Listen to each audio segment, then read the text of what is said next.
Okay, ఇప్పుడు సరిపోతుంది. మనకి బ్యాక్గ్రౌండ్లో కలర్ కావాలంటే మొత్తం ఈ 6 డాట్స్ ఉన్నాయి కదా, దీని మీద క్లిక్ చేసి ఇక్కడ స్టైల్స్లోకి వచ్చి కలర్స్, ఈ పెన్సిల్ ఐకాన్ కనిపిస్తుంది కదా, దాని మీద క్లిక్ చేయండి. ఆటోమేటిక్గా మనకి ఈ నెక్స్ట్ ఇంకొక ఆప్షన్ ఓపెన్ అవుతుంది కలర్స్ది. దీని మీద క్లిక్ చేసి మీ వెబ్సైట్ని ఏ ఫార్మాట్లో మీరు క్రియేట్ చేస్తున్నారో కలర్ గ్రేడ్ని యూజ్ చేయండి. ఇక్కడ మీకు కలర్ కోడ్ కనిపిస్తుంది. మీరు ఏమైనా వేరే కలర్ కోడ్ ఏమైనా కావాలంటే మీరు గూగుల్లోకి వచ్చి సెర్చ్ చేసి ఇక్కడ కోడ్ని ఇస్తుంది, కోడ్ ఉంటుంది, కోడ్ని కాపీ పేస్ట్ చేసి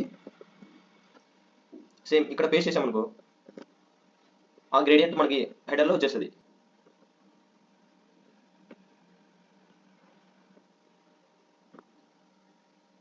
ఓకేనండి.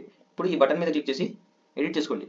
క్లిక్ చేసి ఇక్కడ లింక్ ఉంది కదా, మీ మొబైల్ నెంబర్ టెల్ ఎంటర్ చేసి షిఫ్ట్ ప్లస్ సెమీకోలన్ క్లిక్ చేయండి. 2 డాట్స్ వస్తాయి. అంటే ప్లస్ క్లిక్ చేసి మీ ఫోన్ నెంబర్ సంథింగ్ ఏది మీకు వెబ్సైట్లో ఏది కనబడాలో ఆ ఫోన్ నెంబర్ క్లిక్ చేసేసి సబ్మిట్ చేసేయండి. పబ్లిష్. ఓకే, అయిపోయిందండి. ఒకసారి మనం ప్రివ్యూ చేసుకుందాం ఎలా ఉందో మన హెడర్ని. కాపీ చేసి పేస్ట్ ఎంటర్. ఓకే, మన వెబ్సైట్లో ఇలా కనిపిస్తుంది. Logo, home page, about us, services, contact us, click here. ఇక్కడ మనం టెక్స్ట్ కావాలంటే మనం చేంజ్ చేసుకోవచ్చు. ఇప్పుడు మనం ఇక్కడ బ్యాక్ ఎండ్లో లింక్ దగ్గర మనం మొబైల్ నెంబర్ ఇచ్చాం కదా, ఎవరైనా క్లిక్ చేస్తే మనకి ఆటోమేటిక్గా కాల్ వస్తుందండి.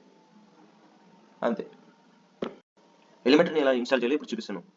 డాష్బోర్డ్కి వచ్చి మనం వర్డ్ప్రెస్ వెబ్సైట్ డాష్బోర్డ్కి వచ్చి ప్లగిన్స్లో యాడ్ న్యూ క్లిక్ చేయండి. ఇక్కడ సెర్చ్ బార్లో ఎలిమెంటర్ అని క్లిక్ చేయండి.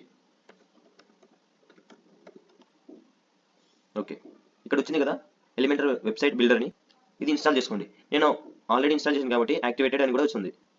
మీరు కూడా సేమ్ ఇన్స్టాల్ చేసి యాక్టివేట్ చేసుకోండి. అంతేనండి. ఇది యాక్టివేట్ చేసుకున్నాం అనుకో మనకి ఆటోమేటిక్గా అక్కడ ఎడిట్ విత్ ఎలిమెంటర్ ఆప్షన్ కనిపిస్తుంది. అంతే, సింపుల్ అండి.